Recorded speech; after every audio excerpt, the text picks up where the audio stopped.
Okay, so let's talk Fairy Tale final season, man. Episodes like 282 through I think I'm around 289 now. I'm about 2 episodes behind, maybe three. So, um, Fairy Tale, great stuff. I know a lot of the stuff that people complain about whenever they read the manga actually took place in the war, during the war. But I gotta say, as far as setup goes, Hiroshima, I think, has done a great job. You feel the threat level, and we get to visually see the threat level in front of us. And we get the plot twist of course, Alvarez being led by Zareth.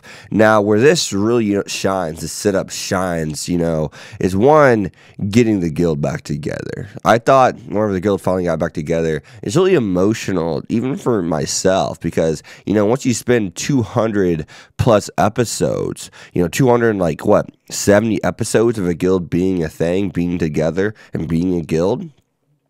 Whenever you see it not be a guild for like 12 episodes or shit, or so, 6 episodes, 8 episodes, whatever it may have been.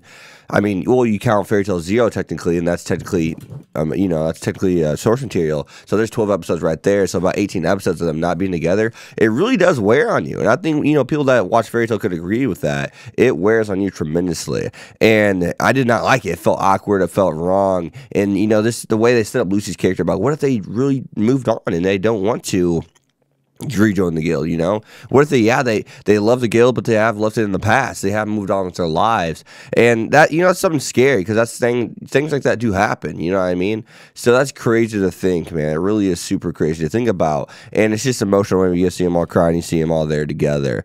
But then you find out about, Fairy Hearts, and of course we have Mest, who he didn't remember a lot of things that happened in the past few years. Well, he did remember, but he temporarily did not. And he's always actually been a part of the guild. He's been a part of the guild for 10 years. That's crazy, man. Mako just kept erasing and re-erasing his memory due to messing. That's probably the best way to do this, because I can really just flourish in my role. I can really think I'm part of the Magic Council.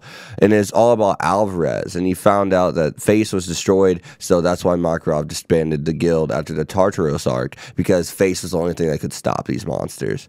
I mean, they tried to invade Ishgard before, and Ishgard, once again, is where everyone lives. It's a continent, right? And the Western continent, which, if I do imagine correctly, technically, I think that not Ishgard, but Alvarez is like from Europe or something. I think it actually is based off the real life map. Don't quote me though. I need to go back and look at that really quick. First, I figured that Alvarez is technically supposed to be maybe the States or something, but that's neither here nor there. I'm just talking out my butt right now. So I'm just talking to talk at the moment about that topic, because I thought it interesting, because I wanted to see, I guess, maybe a little bit more world building, and it was good to get the world building that we did get in general. So at the same time, finding out that Mest was there for actually 10 years is pretty cool, right? But moving on to the next thing, I thought it was really cool, and this is the absolutely best part. You have not made this part of the video. I feel bad for you, because this is my favorite part to talk about. So finding out that Natsu's actually has been dead for quite a few hundreds of years, and the only reason he's back is because, Zare finally, got his magic in, or his project to work about bringing people back from the dead. And they say Ankur Suram, that's his name. Ankur Suram is the god of life or death. And that's crazy, that he got cursed by that god, clearly. So it shows that gods do watch over you, and there are gods even stronger than Zareth. There are gods that literally gave Zareth crazy... Think about that. Ankur Suram gave Zareth crazy power. He's the strongest wizard alive. He gave him that kind of power to be the strongest wizard alive. He gave it to him. So what kind of power does he have? We saw the god that Natsu defeated.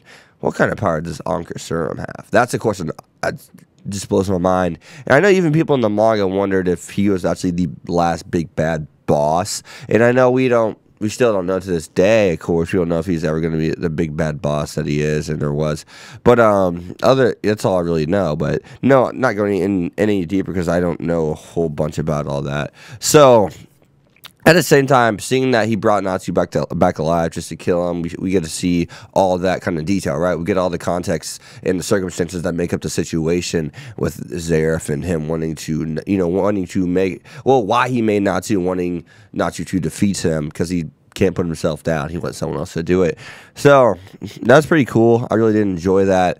There's just a lot of stuff there. And the fact that Zareth actually killed everyone in his school on accident, that's nuts. Think about that, man. That's absolutely positively nuts. And we do get to see that Zareth has always been like a genius. So that's also really cool. I really just like that writing. It adds so much just anticipation to see Zareth and Natsu face each other and have Natsu find out the truth about who he is. And what about Gray? Gray's looking for E&D. Well, E&D's right in front of him, you know.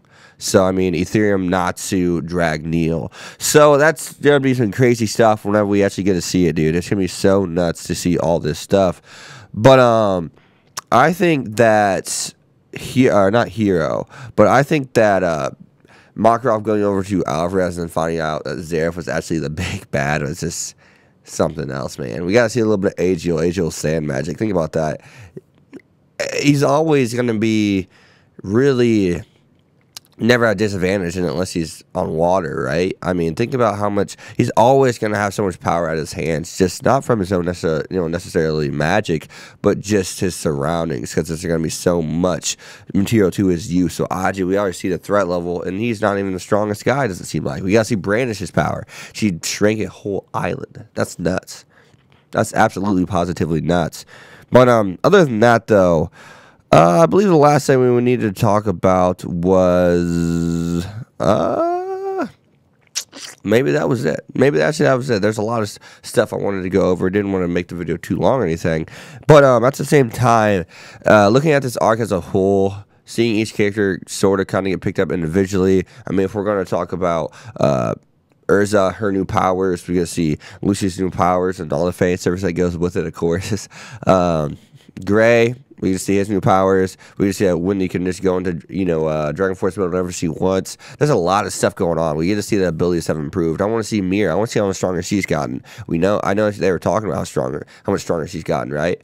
So I cannot wait to see all the new abilities of the characters. Since Fairy Tail is such a big cast, I mean, when you ever using characters that are at least characters that do get spotlight because they're at least support characters, not just prop characters. I mean, you got to think about it. We already got Urza, Natsu, Gray, Lucy, Wendy, and then you want to talk about other characters like, think about Elfman, Lizana. We got Mira. Not as much as Lizana, but we got Mira, Elfman, and Juvia and Kana. We have like 10 different characters to where we can see all their abilities, and we're going to during this war. We're going to see how far they've come. 10 different characters, literally, that actually have pretty cool abilities, outside of course, Lizana, who just transforms into animals, so that's not anything crazy. I mean, I know Elfman's very similar, but his abilities are way different. What he can turn into isn't just animals, it's many different things, right? His is more variety, and of course, we get to see